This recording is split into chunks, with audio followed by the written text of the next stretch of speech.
Colourful ಹಬ್ಬಕ್ಕೆ ಕತ್ತಲಾಯಿತು ಹಲವರ ಬದುಕು. ಹೌದು, ಪಟಾಕಿ ನಿಷೇಧಿಸಿದ್ರೂ ಕೂಡ ಅವಘಡಗಳ ಸಂಖ್ಯೆ ನಿಲ್ತಾ ಇಲ್ಲ.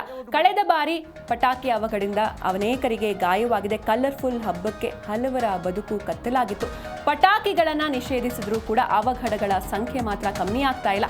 ಕಳೆದ ಬಾರಿ ಈ ಪಟಾಕಿ ಅವಘಡದಿಂದ ಅನೇಕರಿಗೆ ಗಾಯವಾಗಿತ್ತು. ಅನೇಕರ ಬದುಕನ್ನ ಕತ್ತಲು ಮಾಡಿತ್ತು ಈ ಒಂದು ಕಲರ್ಫುಲ್ ಹಬ್ಬ. ಹಾಗಾದ್ರೆ ಮಿಂಟೋದಲ್ಲಿ ದಾಖಲಾದ ರೋಗಿಗಳ ಸಂಖ್ಯೆ ಎಷ್ಟು ಅಂತ ನೋಡ್ತಾ ಹೋಗೋದಂದ್ರೆ, ಕಳೆದ ಬಾರಿ 2024ರಲ್ಲಿ ಎಷ್ಟು ಜನರಿಗೆ ಈ ಒಂದು ಪಟಾಕಿಗಳಿಂದ ಗಾಯವಾಗಿತ್ತು ಅಂತ ನೋಡ್ತಾ ಹೋಗೋದಾದ್ರೆ 2024 ದೀಪಾವಳಿಗೆ ಕಣ್ಣಿಗೆ ಪೆಟ್ಟು ಮಾಡಿಕೊಂಡಿದ್ರು 71 ಜನ. ಇನ್ನು ಗಂಭೀರ ಗಾಯಗೊಂಡು ಮಿಂಟೋ ಆಸ್ಪತ್ರೆಯಲ್ಲಿ 18 ಜನ ದಾಖಲಾಗಿದ್ರು. ಹಾಗಿದ್ರೆ ಕಳೆದ ಬಾರಿ ಪಟಾಕಿಯಿಂದ ಆದ ಗಾಯಗಳೆಷ್ಟು ಅಂತ ನೋಡ್ತಾ ಹೋಗೋದಾದ್ರೆ 18 ಮಂದಿಗೆ ಕಣ್ಣಿಗೆ ಗಂಭೀರವಾದಂತಹ ಗಾಯವಾಗಿತ್ತು. ಇನ್ನು 10 ಜನ ಶಾಶ್ವತವಾಗಿ ಕಣ್ಣಿನ ದೃಷ್ಟಿಯನ್ನ ಕಳೆದುಕೊಂಡಿದ್ರು. ಇನ್ನು 53 ಮಂದಿ ಹೊರರೋಗಿ ವಿಭಾಗದಲ್ಲಿ ದಾಖಲಾಗಿದ್ರು.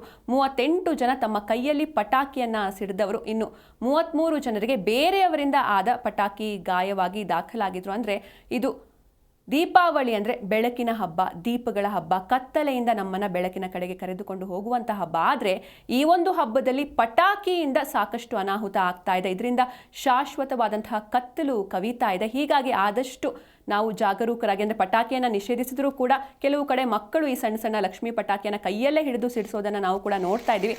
ಆದಷ್ಟು ಜಾಗೃತಿಯನ್ನು ವಹಿಸಬೇಕು. ಪೋಷಕರು ಈ ಬಗ್ಗೆ ಕಾಳಜಿ ವಹಿಸಬೇಕು. ಸಾಕಾಗಿ ಬರ್ತೈತೆ.